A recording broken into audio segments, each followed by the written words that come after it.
عملنا في أعمالهم وعلى هذه النية وكل نية صالحة من خير الدنيا والآخرة وإلى حضرة النبي محمد صلى الله عليه وسلم. الفاتحة. بسم الله الرحمن الرحيم. الحمد لله رب العالمين. الحمد لله رب العالمين وبه نستعين على أمور الدنيا والدين وصلى الله على سيدنا محمد خاتم النبيين وعلى آله وصحبه أجمعين. سبحانك لا علم لنا إلا ما علمتنا إنك أنت العليم الحكيم ولا حول ولا قوة إلا بالله العلي العظيم. أما بعد. Alhamdulillah, Allah Subhanahu wa Ta'ala telah mengumpulkan kita di Masjid Ar-Rahman dengan keadaan sehat dan juga mudah-mudahan duduknya kita mencari ilmu ini akan berkah. Amin ya rabbal alamin. Dan juga yang ulun muliakan dan hormati, di samping ulun ini ada Habib Ali bin Ja'far Al-Mukhtar Sidin dari Probolinggo, Jawa Timur. Sidin pulang pergi. Mumpung ada Sidin, ulun ajak ke masjid. Bisa nanti diminta 15 menit kan satu mati ilmunya Sidin dibagi juga di sini kan. Mudah-mudahan bermanfaat dan berkah. Amin ya rabbal alamin. Kita akan lanjut sebentar, ini separuh. Bismillahirrahmanirrahim. Namanya ta'adim wa ta'adim wa tadzkir wa tadzkir wa nafa bil intifa wal ibadah wal istifada wal hatta ala tamassul bi kitabillah wa sunnati rasulillah wa dalala ila huda wa dal khair wa ittiba wa tillam wa radikul bil thawab subhanahu wa ta'ala. Qala musannif rahimahullah ta'ala wa nafa'i bi ulumil jalalain. Amin. Kita kemarin sudah membahas bagaimana Allah Subhanahu wa Ta'ala yang telah mengutus Nabi Muhammad sallallahu alaihi wasallam fa'alafa baina qulubikum, dan maka orang sebelum Nabi Muhammad sallallahu alaihi wasallam diutus ini masa jahiliyah, kebodohan ini sangat merajalela. Jadi ketika Nabi Muhammad SAW diutus, maka akan terbentuknya ikatan hati para manusia, dan juga Allah Subhanahu wa Ta'ala menjadikan Islam ini sebuah ikhwanan, sebuah persaudaraan. Wa qad dzakara Allah Ta'ala dzalika fi ma'ridil imtinan ala Rasulillah sallallahu alaihi wasallam fi qouli ta'ala. Dan Allah Subhanahu wa Ta'ala telah menyebutkan di dalam Al-Quran, yaitu bukti dari anugerahnya Allah Subhanahu wa Ta'ala kepada Nabi Muhammad sallallahu alaihi wasallam. Huwallazi ayyadaka binasrihi wa bil mu'minin. Dan Allah lah yang memperkuat dengan apa? Memperkuat dengan apa? Dengan pertolongannya dan juga dengan orang mukmin. Fa'alafa baina qulubihim, maka akan dipersatukan hati-hati para orang yang beriman kepada Allah Subhanahu wa Ta'ala, yaitu orang yang muslim.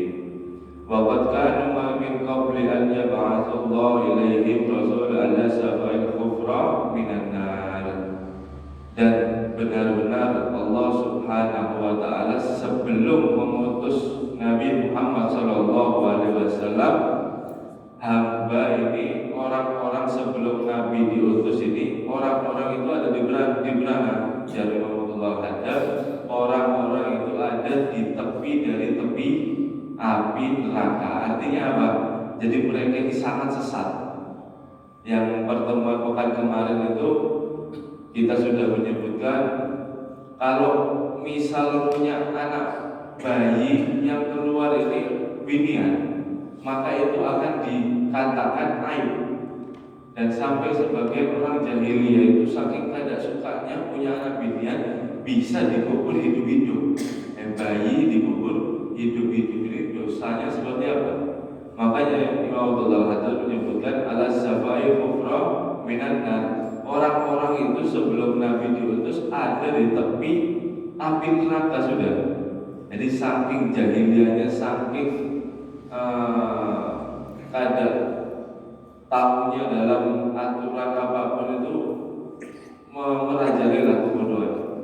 Wa dzalika bima kanu alaihi minal kafir billahi wa ibadatil asnam. Dan juga sebelum diutusnya Nabi Muhammad SAW, mereka itu semuanya mengkufurkan Allah Subhanahu wa taala dan menyembah berhala. Fa'anqadahumullahu minha bima syari'a lahum min tauhid wa amali bil ta'at.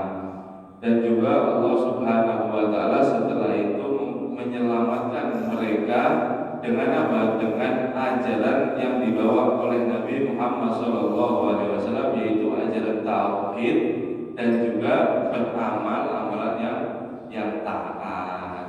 Jadi setelah dari kejadian jahiliyah tadi itu, kaum Quraisy sebelumnya Nabi Muhammad SAW diutus itu sangat-sangat jahil, dan Rasul SAW datang untuk menyelamatkan mereka dengan apa? Dengan ajaran syariat Nabi, yaitu tauhid dan amalan taat. Yaitu ada sampai sekarang ini alhamdulillah ada fikih dan juga banyak lagi ilmu-ilmu agama Allah Subhanahu wa ta'ala. Fadlallahu minhu subhanahu ta'ala yashkura ala dalil. Makanya itu Allah Subhanahu wa ta'ala mewajibkan untuk kita bersyukur kepada Allah Subhanahu wa ta'ala. Kita kada kebayang, alhamdulillah kita dipilih oleh Allah Subhanahu wa ta'ala untuk datang di akhir zaman. Alhamdulillah masih penting daripada kita kalau misal di zaman jahiliyah itu kita tidak tahu kita bagaimana celakanya kita, bagaimana sesatnya kita. Makanya kita syukur lawan Allah, kita syukur lawan Tuhan. Kita udah lahir, udah alhamdulillah di kalangan keluarga sudah Islam, sudah iman. Jadi kita kadang mencari lagi kalau kita menjadi sahabat atau sebelumnya para nabi, itu kita tidak bisa menjamin. Makanya sahabat ini sangat luar biasa. Nah, kalau kita misal gambaran aja melintas di pikiran kita, kalau kita zaman hidup di zaman sahabat, kadang kan kita ada salah satu kita hidup nyaman jujur. Kalau sahabat itu luar biasa, enak ketemu nabi terus enak. Ini perjuangannya ada.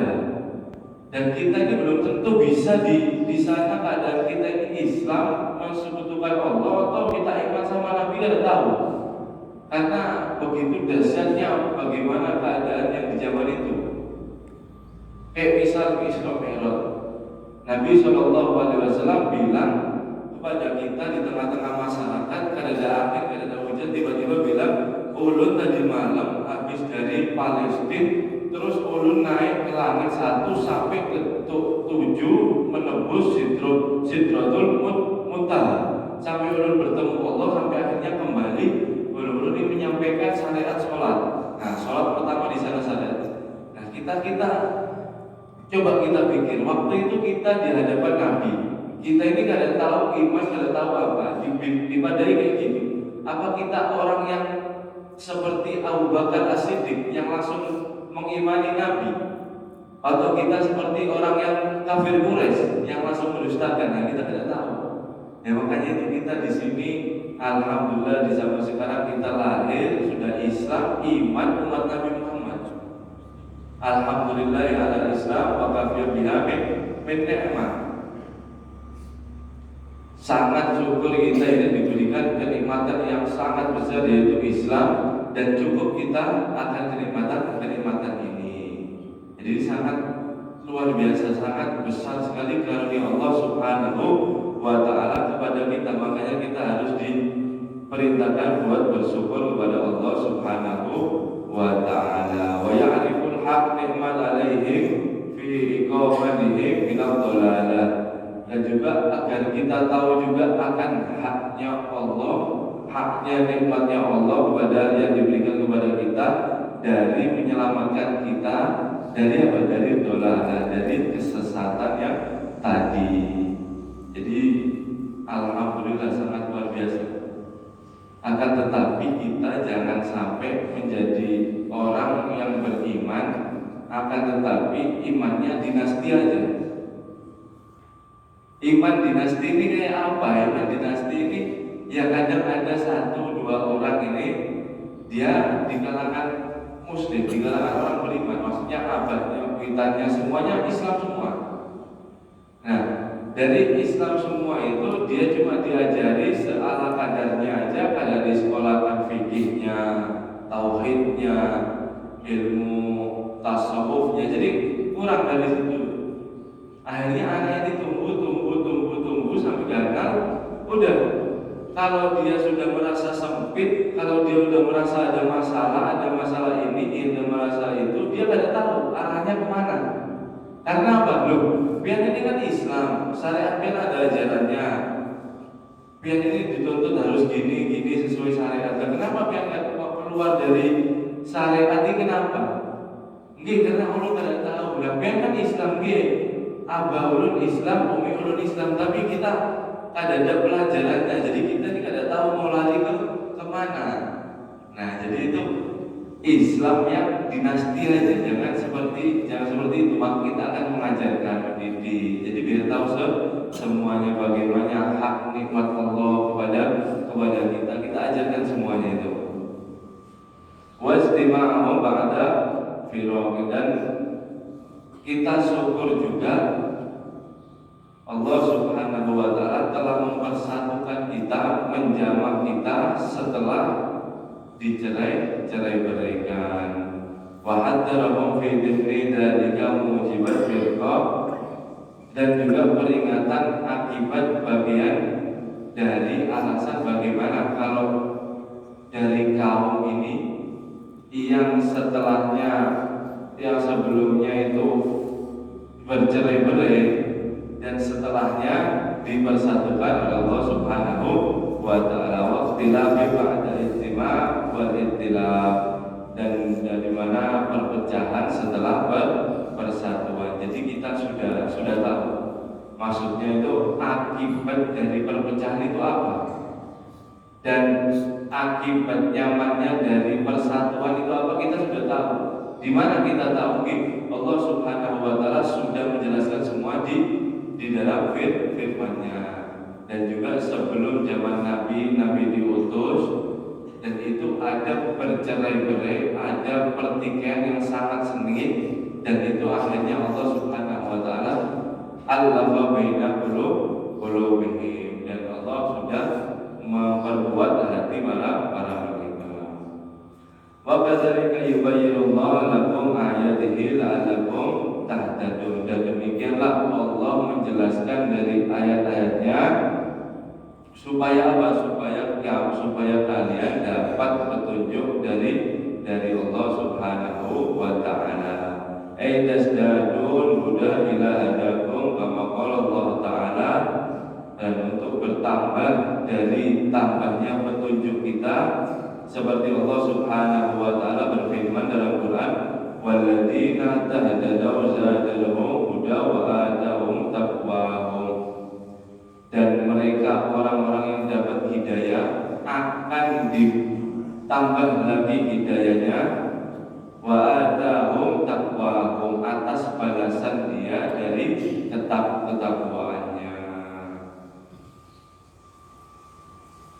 Wa qauluhu ta'ala wal takum minkum ummatun, dan tadi ini sudah pembahasan dari kita diperintahkan oleh Allah Subhanahu wa ta'ala untuk bersyukur bagaimana hak nikmat Allah sangat-sangat besar kepada kita.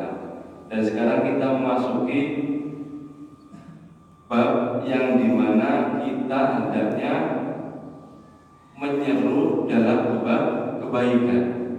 Wal takum minkum ummatun, dan hendaknya dari kalian untuk menyeru kebaikan kepada orang lain, mengajak kebaikan. Ai jamaah yad'u ila khair, artinya kita mengajak dari kebaikan itu seluruh kebaikan. Jadi kadang harus khusus kebaikannya ada. Kita harus mengajak orang semuanya untuk apa? Untuk kebaikan. Contoh yang di rumah anak kita ajak sholat itu yad'u ila khair. Kita mengajak dalam kebaikan. Wa ini khair ala jumlah, yaitu kebaikan atas global. Ayo sholat, ayo kita puasa, ayo kita ini. Itu mengajak dalam kebaikan artinya apa? Artinya global.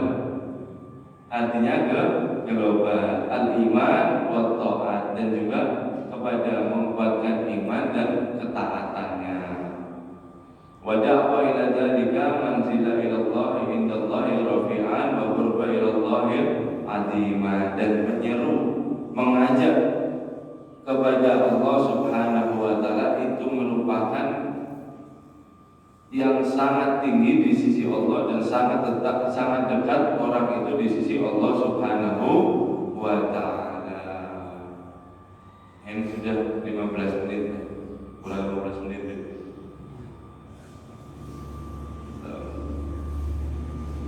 Ini terakhir hadis terakhir kita baca. Setelah itu Habib Ali akan menyambung sedikit, masya Allah. Jadi ilmunya biar tertular sama kita juga. Faqala sallallahu alaihi wasallam, man da'a ila huda kana lahu ajri mislu ujuri man tabi'a. Nah, ini membahas masalah mengajak seruan. Kita mengajak orang kepada kebaikan. Nabi SAW bersabda, barang siapa dia yang mengajak ke jalan yang diridhoi oleh Allah Subhanahu wa taala, atau ke jalan yang mengajak jalan yang baik, kana lahu min ajri mislu ujuri, maka dia akan diganjar oleh Allah Subhanahu wa taala, akan diberikan pahala oleh Allah Subhanahu wa taala semisal ganjar, semisal pahala orang yang mengikutinya.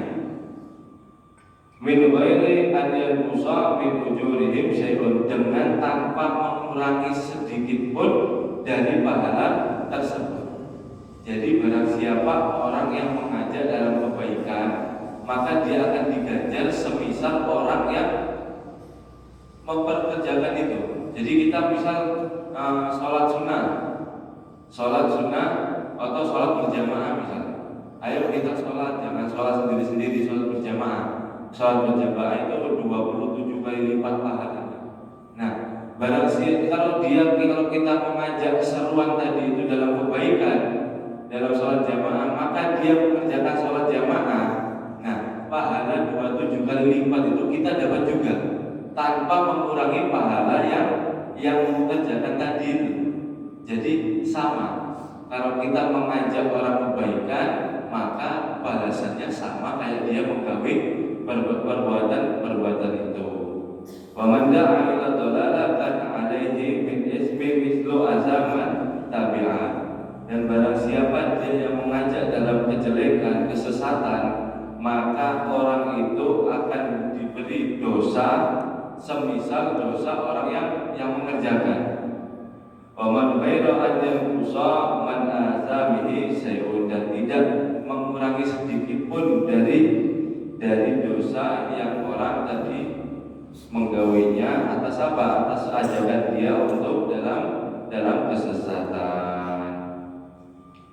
Itu aja banyak fikih. Wallahu a'lam bishawab. Jadi langsung dilanjut oleh Habib Ali. Insyaallah mudah-mudahan yang sedikit ini akan bermanfaat. Amin ya rabbal alamin. Wassalamualaikum warahmatullahi taala wabarakatuh.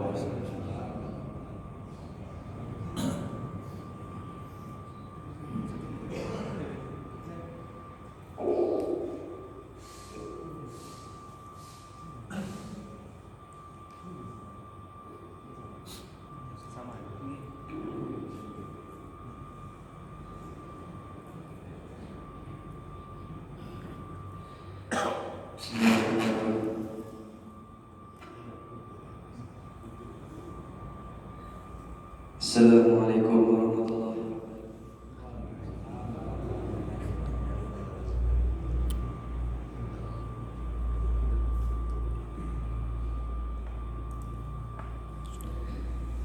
Alhamdulillah. Alhamdulillah wa kafa asyhadu an la ilaha illallah wahdahu la syarika lahu wa asyhadu anna sayyidina Muhammadan abduhu wa rasuluhu wa la nabiyya ba'da. Allahumma shalli wa sallim wa barik wa karim wa azim ala sayyidina Muhammad tibbil qulubi wa dawiha wa afiyatil abdani wa shifaa'i wa nuril absari wa dhiyaiha wa ala alihi wa sahbihi wa sallim. Rabbi shrah li sadri wa yassir li amri wa hlul 'uqdatam min lisani yafqahu qawli. Amin ya rabbal alamin. Yang sama-sama kita muliakan, yang sama-sama kita hormati ibadah mukarram wal mukhtaram Al-Habib Ahmad bin Alwi bin Akil, mata Allah fi tuli hayatih. Mudah-mudahan Allah panjangkan umur beliau, Allah sehatkan badan beliau, Allah berkahi hidup beliau, Allah kabulkan hajat beliau dunia akhirat. Amin ya rabbal alamin. Dan kepada segenap para jamaah Masjid Ar-Rahman yang dirahmati oleh Allah Subhanahu wa taala. Syukur alhamdulillah di kesempatan yang barakah ini, kesempatan yang mulia ini, Allah masih berikan kita kesempatan berkumpul, di mana kita semua digerakkan hati oleh Allah, dilangkahkan kita punya kaki oleh Allah menuju tempat yang insyaallah dikatakan Allah minadil jannah, yang dimana kita sekarang duduk di taman-taman surganya Allah Subhanahu wa taala. Insyaallah mudah-mudahan wasilah tempat ini menjadikan sebab kita semua nanti kumpul bersama Rasulullah di jalan Allah Subhanahu wa taala. Salawat dan salam kita haturkan kepada baginda baginda Sayyidul Wujud Rasulullah sallallahu alaihi wasallam, yang afdal salawat Allahumma shalli ala sayyidina Muhammad wa ala ali sayyidina Muhammad. Alhamdulillah, jazakumullah khairan katsiran wa salam jazaa kepada Habib Ahmad bin Akil. Masyaallah ini tawaduknya luar biasa. Ini cuma bagi sahan sama dan jaga. Saya sudah cukup dari sini, lebih-lebih biar. Jadi kita sambil santai-santai daripada ulun memberikan sedikit sepatah dua kata kalimat-kalimatnya yang insyaallah apa yang saya sampaikan ini walaupun hanya sedikit sesaat mudah-mudahan bermanfaat. Kadang ngantuk kan biar kita lanjut aja lagi. Enak zaman guring kita zaman sudah. Allahumma shalli ala Muhammad. Yang dimana tadi kata beliau kita diperintahkan bahwa kita harus takwa di mana perintahnya Allah dan Rasulnya kita jalani. Dan salah satu kewajiban kita kepada Nabi adalah yaitu taat kepada beliau. Salah satu kewajiban kita kepada Allah taat Allah Subhanahu wa taala. Sebagaimana Allah firmankan, "Ati Allah wa ati Rasul." Taatlah kita kepada Allah dan taatlah kita kepada Rasulullah sallallahu alaihi wasallam. Karena apa? Sebagaimana kita ini ngaku umat Nabi, sebagaimana dijelaskan sama Nabi, di mana pada zaman jahiliyah dan lain-lainnya ini, sebelum ada Nabi kita itu ngalih benar. Makanya beruntung ketika Nabi sudah diutus, kita sudah hidup nyaman. Artinya apa? Kita punya pedoman hidup.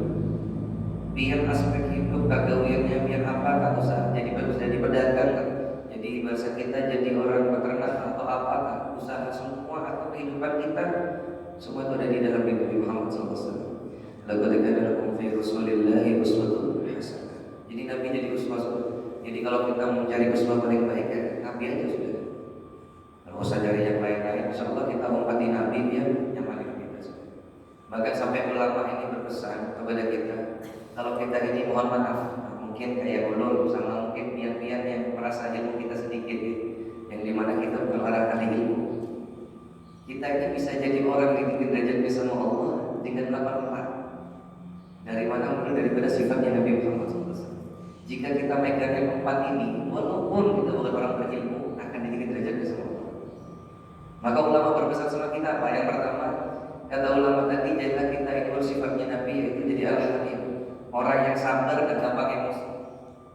Nabi ini biar orangnya sabar dan gampang emosi. Luar biasa kesabaran Nabi. Bahkan tidak sedikit kita sering dengar daripada perjalanan sirahnya Nabi Muhammad SAW, yang dimana ketika beliau ini dalam dakwah dalam syiarnya memperjuangkan agama, sering dapat cacian, hinaan, bahkan alhamdulillah bahkan diperangi sama orang-orang Quraisy. Tapi inilah sabarnya Nabi luar biasa. Ketika sifatnya itu mohon maaf kepersonalitas, bahasa kita apa ya? Personalitinya Nabi. Jadi kepada perorangan Nabi beliau nggak marah. Beliau sangat luar biasa. Bahkan pernah Nabi ini bahkan ketika buat perjanjian sama Raja Persia, beliau ini di perjanjian itu tuliskan Muhammad Rasulullah. Ini Raja Persia dia bilang, wahai Nabi, belum tahu dia ini Nabi. Tapi kalau buat perjanjian kadang usah menyambar gelar, hapus gelar Rasulullah. Sayyidina Ali pak menantu beliau di sebelahnya ambil pedang ditebas ke kepalanya si raja. Aja nih Rasulullah nggak ada adab. Katanya Nabi apa? Dari Ali sudah dia kata. Mana yang tulisannya Rasulullah mana? Jadi Nabi kan ini, dia kan nggak bisa baca. Sayyidina Ali menunjukkan itu tulisannya Rasulullah. Beliau ambil ludah, beliau dihapus. Tidak ada urusan. Gelar Rasul dihapus sama Nabi. Gelar Rasul urusan Allah lain sama kita. Belum kisah kalau di Jawa ini Bapak. Di Jawa ini Pak, kalau ada orang mohon maaf, belum kisah di Jawa. Perlu tegaskan lagi di Jawa ini. Kalau udah bisa takbir berangkat haji, ada takbir bisa berangkat haji. Bolehkan tidak disambat haji atau tidak disambat haji, syariknya luar biasa. Di Jawa, muslim dan orang yang hendak masya Allah berada. Sarungan kan, ada tulis namanya Bu Haji Fulana, ada tulis di Jawa. Kalau di sini kan ada masya Allah. Ini gelar Rasul dihapuskan waktu berjanji Nabi nggak marah. Apa artinya? Ini personality beliau. Kepada peperangan yang sifatnya kepada diri Rasulullah beliau nggak marah. Tapi ketika yang namanya agama Allah yang dihina, Sayyidina Umar bin Khattab yang terkenal dengan singa yang bagian singanya perang. Ketika Rasulullah menyerukan nama kata jihad, walam yakun bi khadabin ahad, tidak ada yang berani menatap wajahnya Nabi. Bahkan Sayyidina Umar yang terkenal dengan singa, beliau sampai nunduk kayak kucing. Artinya apa? Saking Nabi ini menyerukan jihad luar biasa, saking marahnya Nabi ketika agama Allah yang hina. Sama halnya seperti kita. Kita harus meniru Nabi, bukan ketika diri kita ini sifatnya pribadi. Mohon maaf, ketika harta kita yang diganggu, urusan kehidupan rumah tangga, urusan kita pribadi dihinakan orang, baru kita marah. Di giliran agama Allah yang dihina, kita diem. Karena kita sembunyi, kita tidak pernah menyampaikan kebenaran. Ini bukan diajarkan sama Nabi. Sampaikan, boleh hak kepada Allah. Sampaikan apapun satu yang hak. Walaupun yang disampaikan adalah suatu hal yang baik, sampaikan kebenaran. Kenapa? Ini sifatnya Nabi. Ketika agama Allah yang dihina, beliau menyerukan kata jihad. Nabi menyerukan kebenaran. Tapi ketika pribadi Nabi, beliau sabar. Orang yang tak pakai emosi. Maka ulama mengatakan, jadilah kita orang yang halim. Walaupun kita bukan orang yang berilmu sekalipun, akan diberi derajatnya oleh Allah. Jadi orang yang sabar dan gampang emosi. Yang kedua, biar jadi orang yang dapat rendah diri, tidak sombong, tidak merasa sombong. Nah, yang disontohkan sama Habib Muhammad tadi sudah. Ini beliau ilmunya luar biasa. Kita batuknya menyenjung dulu, badan udah ada apa-apanya kan. Ini beliau sudah kayak guru seorang sudah. Bayangkan ya, kita batuk namanya. Bahkan kalau dia ingin kita batuk, apa gampang sudah. Guru pernah dapat kalam hikmah daripada kisah tentang masalah jari jemari kita ini Pak. Jari jemari kita ini dulunya pernah dikisahkan pernah terjadi apa ya kalau fasadnya sombong-sombongan, saling merasa membanggakan dirinya. Jadi ini jempol pada berkata Bapak. Kata si jempol, hei para jemari, ana khairukum. Apa yang paling baik di antara kalian? Loh kok bisa? Karena aku isyarat kebaikan. Pak, nyaman gak Pak katanya? Nyaman Bib. Si pakai jempol. Gak mungkin, nyaman gak Pak? Nyaman Bib. Gak mungkin dia pakai gini, pasti ya jempol. Aku isyarat kebaikan, aku paling baik dan aku paling kuat. Aku bisa digunakan untuk menekan.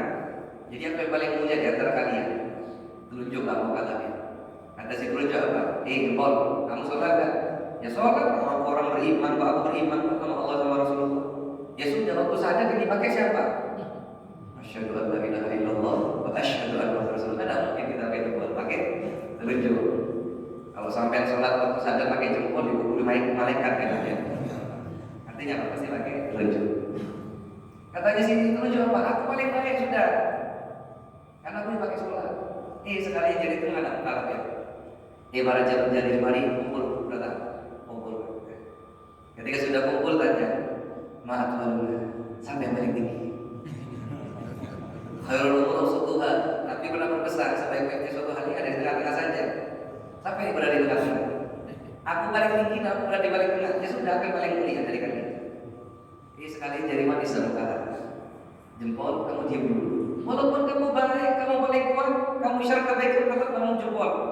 Walaupun kamu dipakai sholat menunjuk, tetap namamu telunjuk. Ini apa lagi jadi tengah? Walaupun kamu paling tinggi dan kamu berada di tengah, di posisi yang paling baik, tetap kamu nama jadi tengah. Saya ini loh jari manis. Namanya manis-manis kan pasti enak, dilihat ya. Namanya manis-manis pasti enak dimakan. Lagi kayak yang megang mic sekarang, kan manis sekarang. Artinya apa? Nama aku aja udah baik, katanya si jari manis. Nama orang sudah bagus. Hanya si jari manis berkata, ayo kelingking, apa kelebihan? Bingung kelingking di mana? Kalau sampai kelingking bingung dia. Dibilang isyarat kebaikan udah, paling kuat di apa kan gitu. Dipakai sholat udah, berada berada di paling ujung, namanya juga kelingking. Paling ini kelingking fungsinya dua. Kalau tidak masuk ke sini, di sini. Dari harta karun gitu. Artinya apa? Gak ada kelebihan ini kelingking. Akhirnya ini kelingking mengatakan, ya Tuhan sobek, wahai para jari jemari, anak ahmalukum, aku paling buruk, kata. Dan kalian semua yang paling baik. Apa tuh luar biasa? Walaupun jadi kelingking ini paksa. Apa tuh sudah walaupun terpaksa? Karena ada kelebihannya. Tapi apa kata Nabi? Mantawatu Allah, mantakabbar Allah. Barang siapa orang yang tawadhu ini Bapak, Allah tinggikan derajatnya. Ketika orang sombong akan dijatuhkan derajatnya sama Allah Subhanahu wa taala. Nabi ini dalam riwayat dikatakan ketika beliau mendakwah Islam, syiar Islam tadi, Nabi ini diperintahkan suruh dibuat namanya masa kita itu apa? Stempel kenabian dengan suruh membuat khotimun nubuwah. Jadi suruh buat cincin kenabian untuk bahasa kita Pak, saya tempel top yang kalau bisa kelurahan top. Nah, itu zaman waktu Nabi suruh syiar dapat perintah suruh buat khotimun nubuwah sebagai stempel kenabian. Nabi perintahkan sahabat buat cincin. Sudah jadi cincin, Nabi sebelum memakai cincin di jari-jari beliau, dia tidak mau memakai dulu sebelum ada perintah dulu. Memayatiku anil hawa in wa ila wahyu. Tidak pernah pakai hawa nafsu, pasti nunggu wahyu dari Allah. Dapat perintah, dapat isyarat, beliau suruh pakai cincin tadi di jari kelingking. Dan jari kelingking kita jadi stempel kenabian. Mulai dakwah Nabi 14 abad yang sampai kita beriman kepada Allah dan Rasulullah berkat jasanya jadi kelingking. Berkat ketawaduan yang tinggi, Allah tinggikan derajatnya. Sama halnya kayak kita, walaupun kita orang berilmu sekalipun, seketika apapun ilmu kita, kalau tidak ada namanya rasa kerendah dirian atau ketawaduan, tapi kita terlalu sombong merasa lebih dari orang lain, akan rendahnya kepada Allah SWT. Jadi orang yang tawadhu, walaupun kita bukan orang yang berilmu sekalipun, walaupun ilmu kita sedikit, akan diberikan derajatnya oleh Allah SWT. Kemudian yang ketiga, kata ulama apa urusan sama kita? Jadi kita orang yang as-sabar, orang yang dermawan. Nggak kata orang Banjar, nggak apik, nggak pamalah, dan lain sebagainya, pelit. Kata orang Jawa medit. Artinya apa? Nabi ini mohon maaf, Nabi ini dia luar biasa, gampang dan tidak pernah takut melakukan rezeki dia. Itu namanya humus, harta rampasan perang. Itu dasar Nabi dan keluarganya. Tapi ini humus sama Nabi setelah diterima, dikeluarkan lagi. Jangan sama fuqara wal masakin, yatiman wal armala, dan terutama orang yang baru masuk Islam, yang baru mu'min. Kenapa dilakukan sama Nabi? Supaya apa? Supaya orang mu'min senang sama Islam. Terutama fuqara wal masakin, sampai dibilang kalau ikut Nabi, beriman sama Nabi, ikut ajarannya Nabi Muhammad SAW, nggak usah takut. Beliau ini orang datang miskin. Nabi bayangkan kan Pak, sering kita dengar, bahkan kita bisa nyari di Google, di YouTube ya, replika dan gambaran rumah Nabi Muhammad SAW. Sederhana luar biasa. Ini Nabi yang sedekah mengeluarkan rezekinya. Giliran kita rumah sudah beton, ada mobil banyak, kendaraan banyak, istri banyak, takut berkeduit. Urusan pribadi kita yang dipikirkan cuma, pesan anak ulun, pesan kainah amun belum ada dewan, kainah anu, pesan ini, banyak kita bisa sudah sama orang. Tapi kita takut mengeluarkan rezeki kita. Diminta urunan yang sifatnya untuk agama, karena kita takut mengeluarkan. Pertama apa kayak kita pagi hari tadi disuruh daripada kita ini perintahkan suruh amal kita bagian yang sedekah. Bangun pagi tidur kita sholat kesini bagus luar biasa dia. Bangun daripada dia kita melupa lagi sampai di rumah. Ayo sediakan kita walaupun kota kecil. Taruh itu rezeki kita. Berapa kalian awal saya? 5.000, 10.000, 50.000, 100.000 bagusnya. Hari-hari kita taruh di situ. Kenapa Beb? Lebih berbesar. Bagi sedekah tidak balak daya tak sedekah. Awali pagi kita dengan sedekah. Karena apa? Bala tidak mungkin melangkahi sedekah. Pagi itu bukan rokokan. Yang kali Islam gimana? Bangun bukan rokokan dulu, sedekah dulu. Nanti kenapa? Kita melakukan sedekah di pagi hari ini jaga kita sama Allah 24 jam. Tapi sedekahnya sedikit-sedikit, jangan 2.000, gawian nyaman, kerjaan nyaman, rumah besar sedekah 2.000 ya Allah. Ayo, banyak kita jadi orang seperti Nabi. Dan Nabi itu luar biasa. Di zaman kita mohon maaf, apa sih orang yang tidak pernah dalam arti makan 3 hari 3 malam? Nabi ini sering apa? Tidak makan sehari 2 hari. Memang jujur tidak makan loh ya. Kalau zaman sekarang ada kan? Ada, tapi pandirnya aja. 3 hari 3 malam tidak makan. Cuma pandirnya. Kalau urun datang sudah pernah tahu.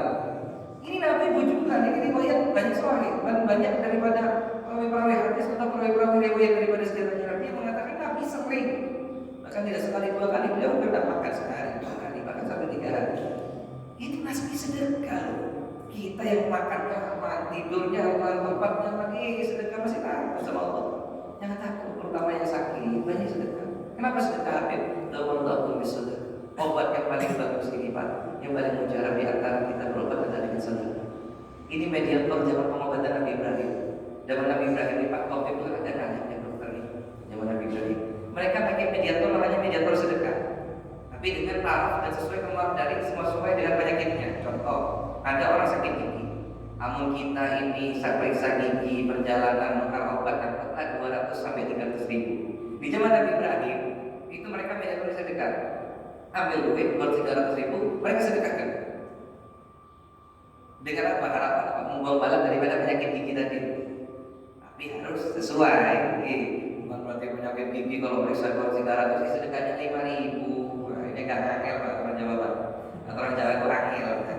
Mau sembuh betul sedekah, kalau 5.000 sakitnya sampai jutaan, puluhan juta, cuma aduh ya Allah mengeluarkan 5.000 ribuan ini agak susah semuanya. Artinya apa? Sesuai. Karena ulun sudah menyaksikan sendiri. Di kampung ulun ada orangnya yang masih hidup sampai sekarang. Bahkan beliau sudah berkeluarga, bahkan sampai punya keturunan sampai cucu sudah. Ini orangnya hidup sampai sekarang. Beliau ini bapak pernah sakit, mohon maaf, lahir keluar kepalanya udah lebar, apa ya bahasa yang isi cairan. Jadi lahir kepalanya besar.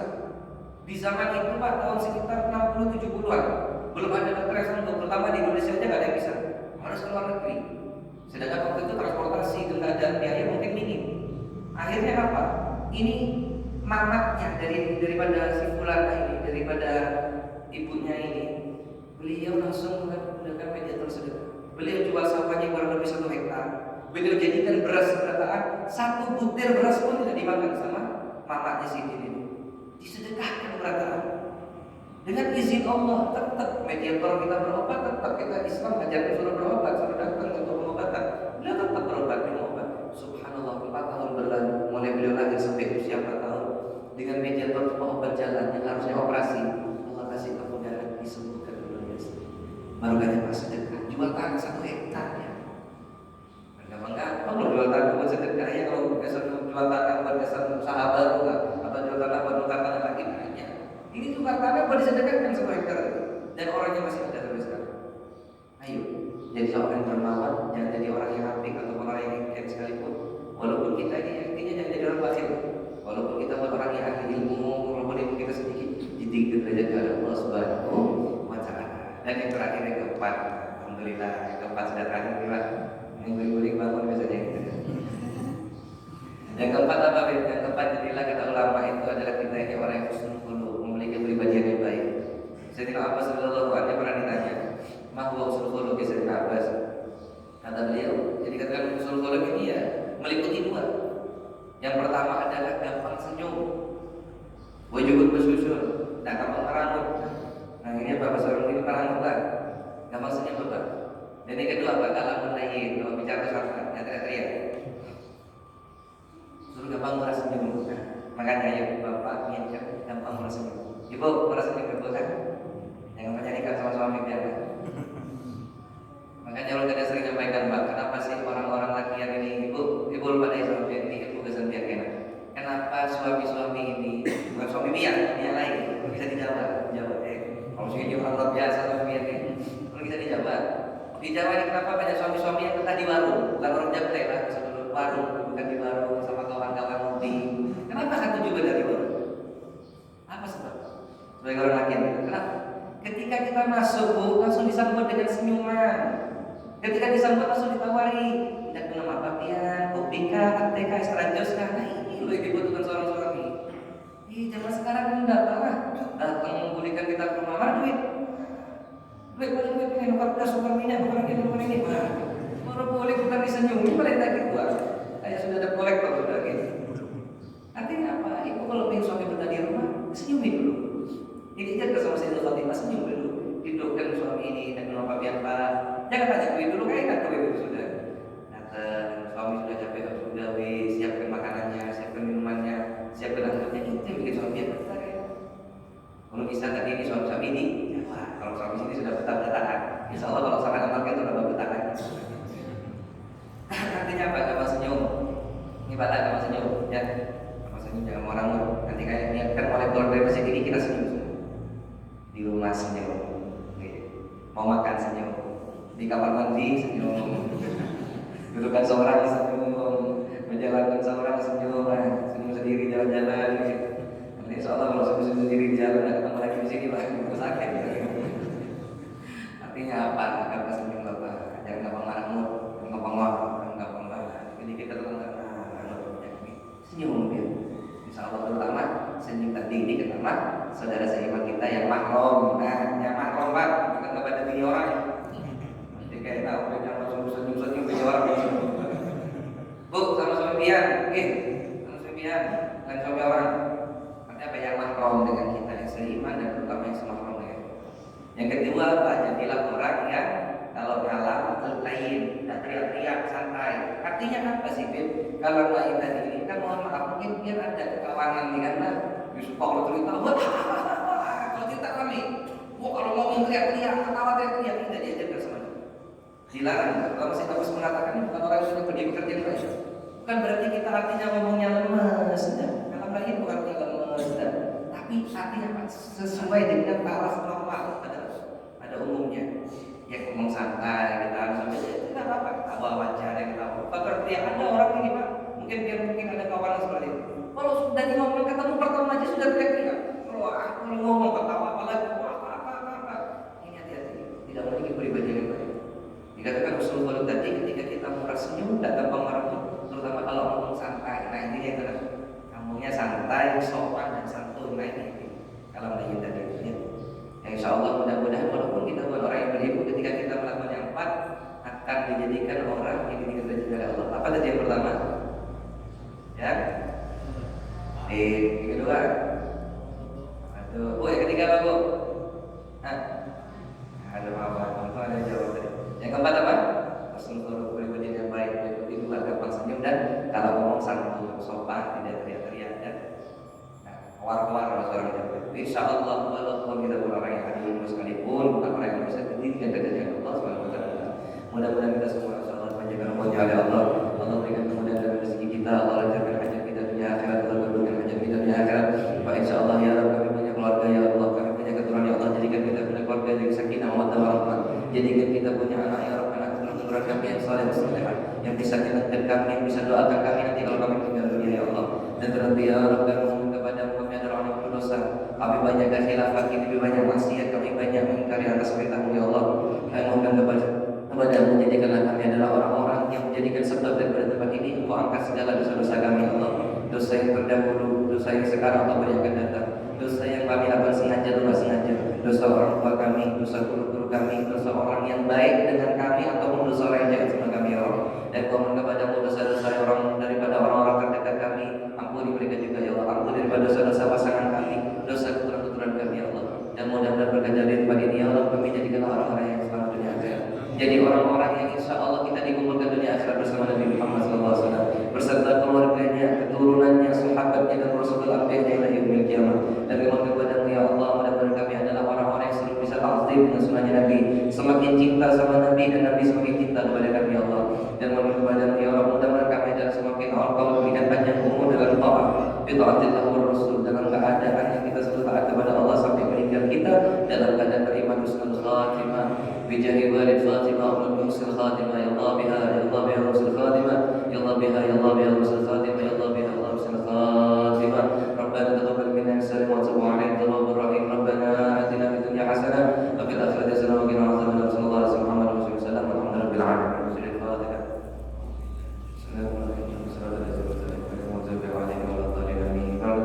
Sampaikan dan kita doakan juga mudah-mudahan beliau ini masya Allah ya, ini masih muda, masya Allah kita bisa doakan beliau sehat, amin, yang umur mudahkan urusannya, biar ada rezeki lebih. Ayo kita bantu dakwahnya beliau, insya Allah mudah-mudahan kita semua berdakwah dari cinta kepada para pemimpin, para suri Nabi, menjadikan sempat kita menjadikan orang yang dekat sama Nabi Muhammad SAW. Akhirul kalam, assalamualaikum warahmatullahi wabarakatuh.